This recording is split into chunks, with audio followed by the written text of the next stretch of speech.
नमस्कार दोस्तों, आज के इस वीडियो में हम देखेंगे लेजर क्या होता है, लेजर क्यों जरूरी है और टैली में इसे कैसे क्रिएट करते हैं। तो अकाउंटिंग में लेजर का मतलब होता है किसी व्यक्ति, खर्च या आय का अलग अकाउंट बनाना। सरल भाषा में समझे तो जब भी हम किसी से पैसा लेते हैं या देते हैं तो उसका रिकॉर्ड रखने के लिए लेजर बनाया जाता है। अगर आपकी शॉप है तो आपको अलग अलग लेजर बनाने पड़ते, जैसे कैश, फर्नीचर, रेंट, परचेस और सेल्स। टैली में कोई भी अकाउंटिंग एंट्री करने से पहले लेजर बनाना जरूरी होता है। जैसे अगर हमें सेल्स एंट्री करनी है तो पहले सेल्स लेजर बनाना पड़ेगा। अगर पेमेंट की एंट्री करनी है तो पेमेंट का लेजर बनाना पड़ेगा। इसलिए लेजर अकाउंटिंग का सबसे इंपॉर्टेंट स्टेप होता है। लेजर को और आसानी से समझने के लिए एक एग्जाम्पल लेते हैं। मान के चलते एक राहुल नाम का लड़का है और उसे चप्पल की दुकान खोलनी है।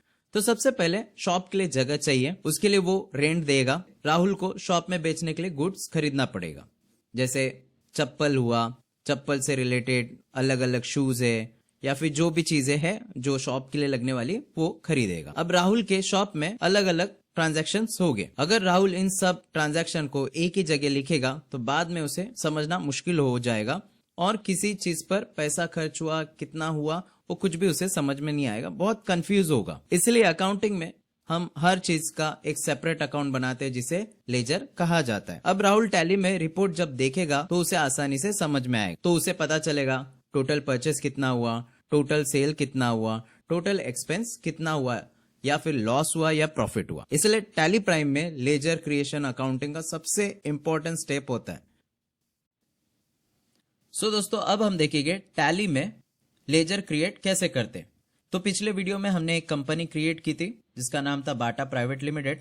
उसी कंपनी में हम लेजर क्रिएट करेंगे। तो सबसे पहले आपको आना है गेटवे ऑफ टैली में और वहां से हमको क्रिएट के ऊपर क्लिक करना है। जब आप टैली कर रहे हो तो याद रखिए ज्यादातर कीबोर्ड का इस्तेमाल करिएगा। तो यहाँ पे क्रिएट के ऊपर हम कीबोर्ड से एंटर करते। अब यहाँ पे हमें पूछ रहा है कि आपको क्या बनाना है, तो हम कीबोर्ड के एरो से हम नीचे आएंगे और एंटर करेंगे। तो देखिए हम यहाँ पे लेजर क्रिएशन के पेज पे आ चुके हैं। अब टैली में और एक चीज याद रखना है आपको, कैश और प्रॉफिट एंड लॉस का डिफॉल्टली लेजर क्रिएट किया रहता है। तो आपको उदाहरण के लिए दिखा देता हूं मैं। अभी हम कैश एंटर करते हैं, यहां पे हमको लिखना है नेम कैश और हम एंटर करेंगे। तो देखिए यहां पे मुझे नेम ऑलरेडी एग्जिस्ट करके ऐसा ऑप्शन आ रहा है, मतलब टैली में कैश और profit and loss account already laser create किया रहता है, तो उसे हमको क्रिएट करने की जरूरत नहीं है। तो हमने एक उदाहरण देखा था राहुल का, जिसने एक चप्पल की दुकान खोली थी। तो उसके लिए हम लेजर क्रिएट करेंगे। सबसे पहला लेजर रहेगा रेंट एंड यहाँ पे जैसे हमने यहाँ पे लिखेंगे देन अंडर के ऑप्शन में आएगा एंड आपको राइट हैंड साइड पे ये लिस्ट दिखेगी। तो हमें रेंट किसके अंडर में डालना है उसकी लिस्ट के लिए अगर आपको समझना है तो YouTube के डिस्क्रिप्शन में मैं वो लिंक डाल दूंगा, आपको समझ में आएगा कि कौन सा लेजर किसके अंडर में आता है। तो यहाँ पर हम कीबोर्ड से इनडायरेक्ट एक्सपेंस लिखेंगे और यहाँ पे देखिए हमको ऑप्शन आ रहा है इनडायरेक्ट एक्सपेंस। अब हम एरो की से नीचे आते हैं और कीबोर्ड से एंटर करते। ठीक है, अब यहां तक हो गया। अब देखिए ये नीचे की कोई भी चीजों को हमको हाथ नहीं लगाना है, सीधा आपको enter enter enter enter enter enter करते जाना है and that's it. And then last में आपको पूछा जाएगा एक्सेप्ट यस या नो। तो कीबोर्ड से मैंने ऑलरेडी आपको बताया है, कीबोर्ड से यस के लिए Y और नो के लिए N होता है। अब हम यहाँ पे एंटर दबाएंगे तो हमारा रेंट का जो है लेजर क्रिएट हो चुका है। अब अगेन राहुल के दुकान में सेल्स होगा तो उसके लिए हम सेल्स का लेजर क्रिएट करेंगे। अब यहां पे हमने लिख दिया सेल्स, देन अंडर में आएंगे sales account and then again हम कीबोर्ड से एंटर करेंगे। देन आपको पता है कि अभी अब हमें कुछ नहीं करना है, just enter enter enter enter enter enter enter and last में आपको ये ऑप्शन आएगा एक्सेप्ट वाला। अभी हमको यहाँ पे अगेन एंटर करना है। दो लेजर हमने क्रिएट किए, एक रेंट वाला और एक सेल्स वाला।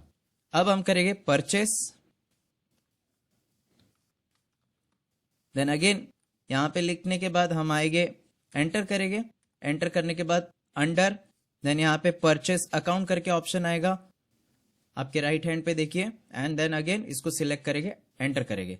अब बार बार मैं एंटर करते जाऊंगा तो मुझे बहुत टाइम जाएगा, इसीलिए कीबोर्ड से कंट्रोल ए दबाएंगे तो देखिए ऑटोमेटिकली आपको जो है यहाँ पे न्यू ऑप्शंस आ रहा है क्योंकि हमारा परचेस का लेजर क्रिएट हो चुका है। सो और एक हम लेजर क्रिएट करेंगे, फर्नीचर, दुकान में फर्नीचर लगेगा। देन अगेन किसके अंडर में आएगा, अंडर फिक्स असेट, क्योंकि ये बिजनेस के लिए असेट है। अगेन मैंने आपको बताया हमको एंटर नहीं करना है, सीधा हमको कीबोर्ड से कंट्रोल ए दबाना है। तो होप सो यहां तक कि आपको लेजर क्रिएट करना समझ गया।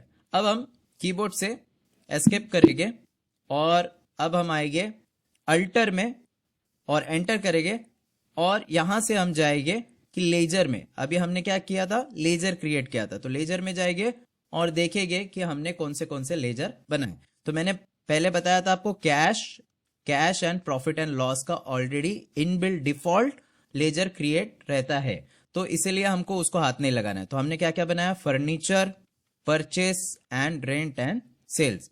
अगर आपको देखना है फर्नीचर के ऊपर हम गए, देखिए यहां पे फर्नीचर अंडर, एंड अगर इसको हमको डिलीट करना है, ये लेजर नहीं चाहिए या फिर गलत हो गया है, कीबोर्ड से हम अल्ट डी दबाएंगे, देखो डिलीट का ऑप्शन आपको दिखाई दे रहा है। देन हम यहां पे प्रेस करेंगे यस, देन देखिए ये फर्नीचर वाला लेजर डिलीट हो चुका है।